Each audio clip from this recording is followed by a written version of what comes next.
আমাদের এই পেশেন্টটা মঙ্গলি ফারিন ঝাড়খণ্ড থেকে এসেছিল। মাথায় একটা অ্যাক্সিডেন্ট নিয়ে, খুবই মারাত্মক একটা অ্যাক্সিডেন্ট ছিল। পেশেন্ট ভেন্টিলেটরে ছিল। যখন আমি দেখেছিলাম patient almost comatose. CT scan করে দেখা যায় মাথার মধ্যে একটা ক্লট, যেটা আমাদের নিউরোসায়েন্সের ভাষায় একটা বলা হয় ব্রেন কনটিউশন।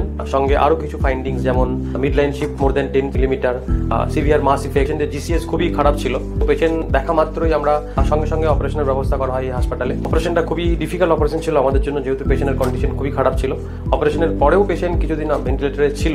অনেক চেষ্টা, অনেক মেহনত করে পেশেন্টটাকে আজকে রিকভার করা গেছে। সে এখন কথা বলতে পারছে। যে তাকে জিজ্ঞেস করা হচ্ছে। অপারেশনের আগে আমাদের নিউরো সার্জারিতে একটা স্কোর দেখা হয়, যেটা দিয়ে পেশেন্টের আউটকাম কেমন হয় সেটা ডিপেন্ড করে। যখন আমরা পেশেন্টটাকে পেয়েছিলাম, ওর জিসিসি স্কোর ছিল less than 8 মানে পেশেন্টকে ভেন্টিলেটরে দিতে হবে এবং কন্ডিশন খুবই খারাপ, কোমাটোজ পেশেন্ট ধরা হয়। যখন আমরা ছুটি করি তখন পেশেন্টের কন্ডিশন জিসিএস ছিল অলমোস্ট 13/15, মানে 15 নর্মাল। 1 মাস পর যখন আমি ওপিডিতে ফলো আপ করে দেখেছি, তখন জিসিএস ফুল 15, E4, B5, M6। এটা একটা বড় ধরনের সাফল্য নিউরো সার্জারির জন্য।